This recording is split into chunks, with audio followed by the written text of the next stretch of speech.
Can a voice born in poverty ever reach the world? Can a song, carried only by the wind and the sound of falling rain, find its way to hearts far beyond the slums of a forgotten village? In the coastal province of Leyte, where the air smells of salt and old wood, a small boy sang beneath a leaking roof.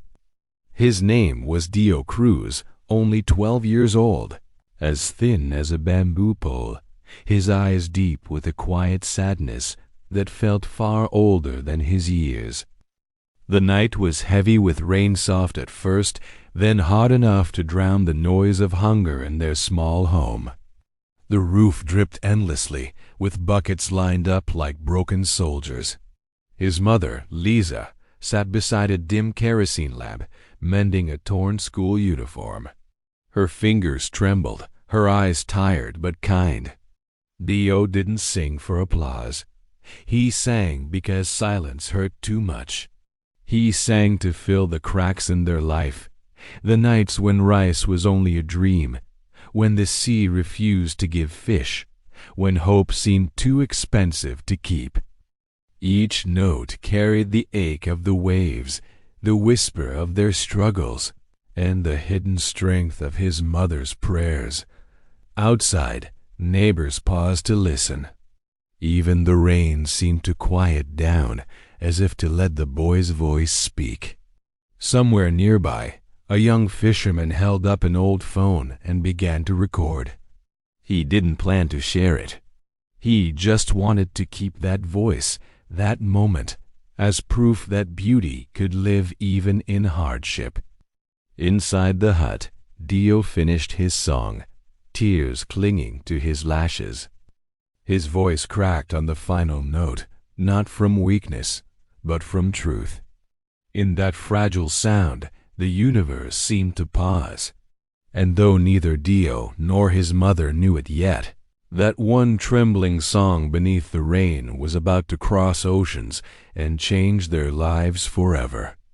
The morning after the rain, the village woke to sunlight that glimmered over puddles like melted glass. The air smelled of salt and smoke, and life returned to its simple rhythm. Dio helped his mother wash their clothes by the well, his laughter soft, his eyes bright with the joy of small things. To him, it was just another day. To the world, it was the day everything began to change. A few miles away, in a small internet cafe, the young man who had filmed Dio's song uploaded the video to social media. The title was simple: "Poor Boy Sings in the Rain." He didn't expect anything. But the internet has a way of carrying truth further than the wind. Within hours, strangers began to share it. A nurse in Dubai, missing her homeland, whispered, "I feel home again." Soon, a student in California, scrolling between deadlines, stopped, listened, and shared it too. The video leapt from island to island, country to country, carried by emotion alone. No microphone, no stage, no lights. Dio, meanwhile, continued his simple life, unaware that people from across the world were hearing his heart in song. He still helped his mother sell rice cakes near the pier, still chased the waves when work was done. But beyond the sea, unseen eyes were watching. A retired music teacher in Manila, Mateo Ramos, paused mid-coffee, unable to stop replaying the video. Something in the boy's voice reached deep into the quiet corners of his soul. In that moment, across time zones and oceans, one heart called out to another. The song had traveled farther than anyone could have imagined, carrying with it a whisper of destiny.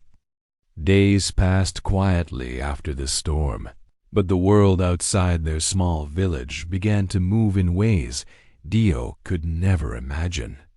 Messages poured into the online world news agencies, musicians, and strangers searching for the boy with the trembling voice.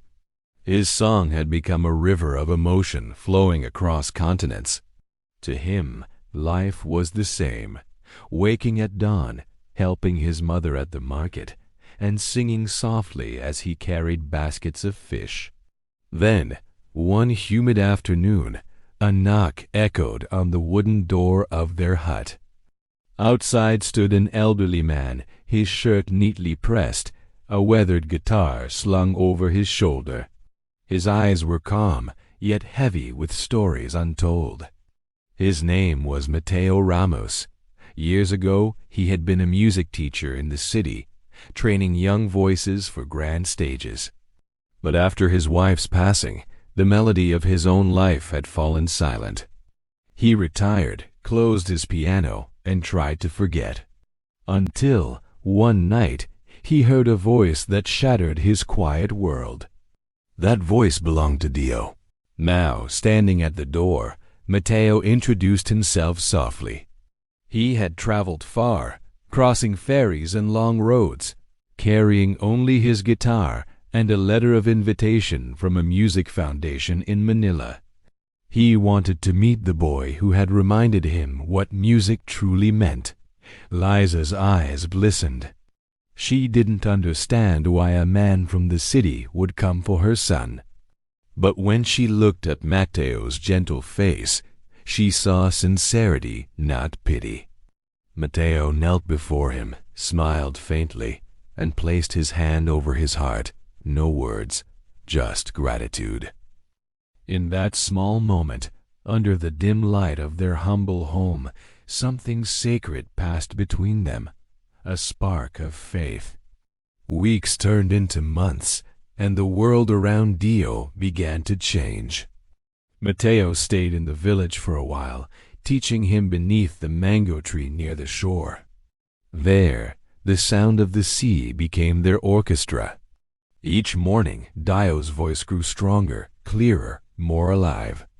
He learned not just to sing, but to feel, to breathe, to believe.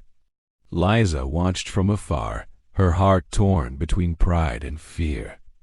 Her boy, once just a dreamer beneath a broken roof, now stood on the edge of something vast. She often whispered prayers into the night, asking that the world be kind to him. Then, one morning, the letter arrived. Mateo had secretly submitted Dio's name, along with the video that had captured millions. The organizers wanted him to perform live. Liza trembled as she read the invitation.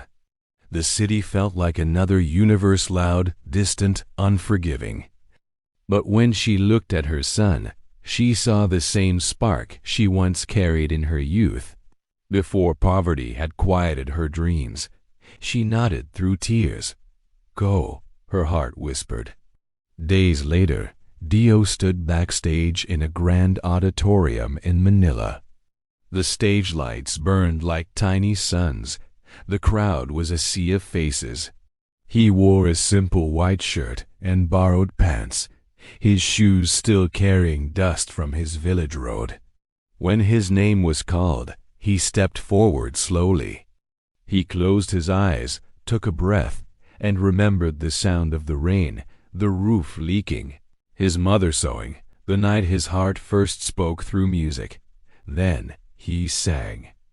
The melody rose higher, carrying years of struggle, faith, and love.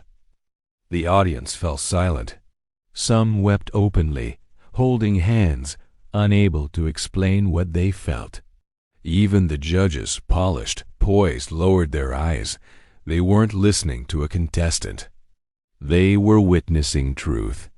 But this time, the tears in his eyes were not of sorrow. They were of freedom. And when the hall erupted in applause, it wasn't just victory. It was the sound of a dream finally finding its wings. Years passed. The trophies, the applause, the storm of attention, all these became stepping stones, not destinations. What mattered most was the voice inside him that whispered, "Share what you've been given." When Dio returned to his village, the air smelled different. Not of despair, but of beginnings. People smiled more easily now, as if hope had taken root in the soil itself. He had saved much of what he earned. But instead of building a grand house, Dio built something else, a small music school beside the sea. Its walls were simple, its instruments secondhand, but its spirit was golden. Dio taught them how to breathe with their hearts, how to find courage in silence, and how to sing for the truth within themselves. Liza sat often beneath the same mango tree where it had all begun, listening. Her son's voice, now calm and strong, filled the air. Mateo visited sometimes, his eyes shining with pride. He had found in Dio not just a student, but the legacy of everything he'd once lost.